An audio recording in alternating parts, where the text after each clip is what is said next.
Hey, this is Colin from Blackjack Apprenticeship, and I just put out a video recently that was about whether you're better off being a part of a blackjack team or playing solo as a card counter. And I wanted to give a little more info into what you need to consider if you want to start or form or join a blackjack team. So you watched the other video and you've weighed the odds of being a part of a team versus playing on your own, and you've decided, you know what, I want to form a team. Well, based on my experience, this is 15 years of playing, running teams, and running Blackjack Apprenticeship. These are 4 questions that I think you need to answer before teaming up. The first question you need to answer is there complete mutual trust in both skills and integrity? I've known multiple teams that started out just fine, even though there were a few red flags about the player, and then it would come out later that a player was found drunk playing at a table. Someone else spotted him in the casino playing drunk.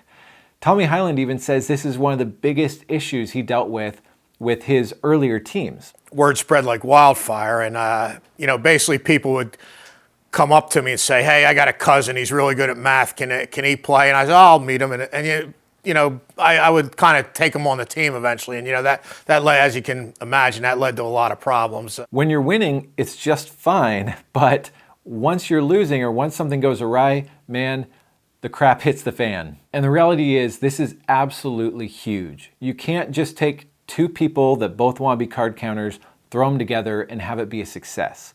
They have to trust each other. They have to trust each other's integrity. They have to trust each other's skill levels at the tables. The second question you're going to have to answer is, how are decisions going to be made?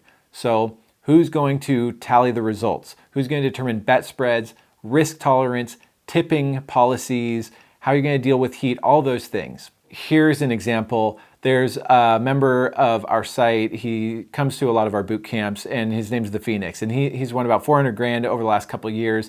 And earlier on, he was a part of a team, and they both were serious card counters, and their skill levels were the same, but they weren't aligned on risk tolerance. So the Phoenix wanted to have low risk and keep their risk low at all times. The other player wanted to have a more gung-ho approach, and when they were losing, he didn't want to resize their bankroll.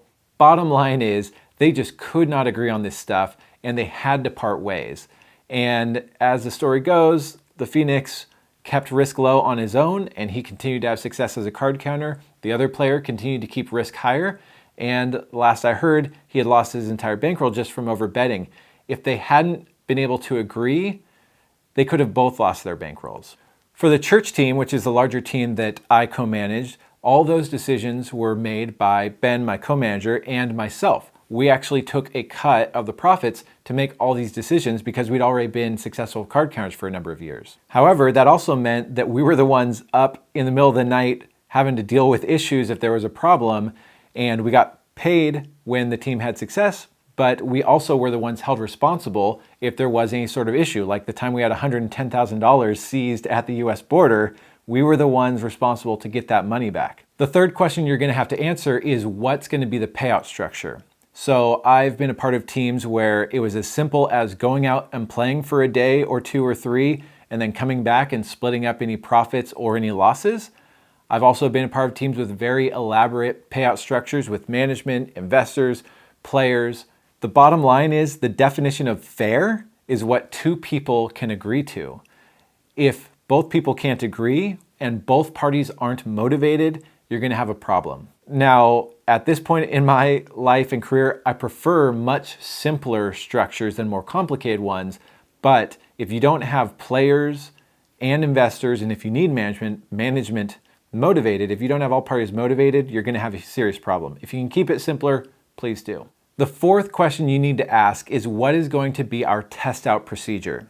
So if you're playing with your own money, if your skills are good, you're going to make money. If your skills are bad, you're going to lose money, and you're going to bear the fruit of your own skill level over enough time. If you're part of a team, you want to make sure that everyone is on the same page. You don't want to be handing someone money when their skills aren't good enough. And honestly, you don't want to be playing with someone else's money if your skills aren't good enough. So if you're going to be a part of a team, you need to have a test out procedure. What are the steps someone has to go through to be allowed to go play in a casino? I'm not going to get into all of ours here, but This is something we got from other teams and we refined over time, and it really was a difference between our team maybe not making money and the close to $4 million that our teams have made. So the bottom line is being a part of a team is really fun. You don't need to be a part of a team to make money. Like I said in the other video, most of the most profitable card carriers I know aren't on teams right now.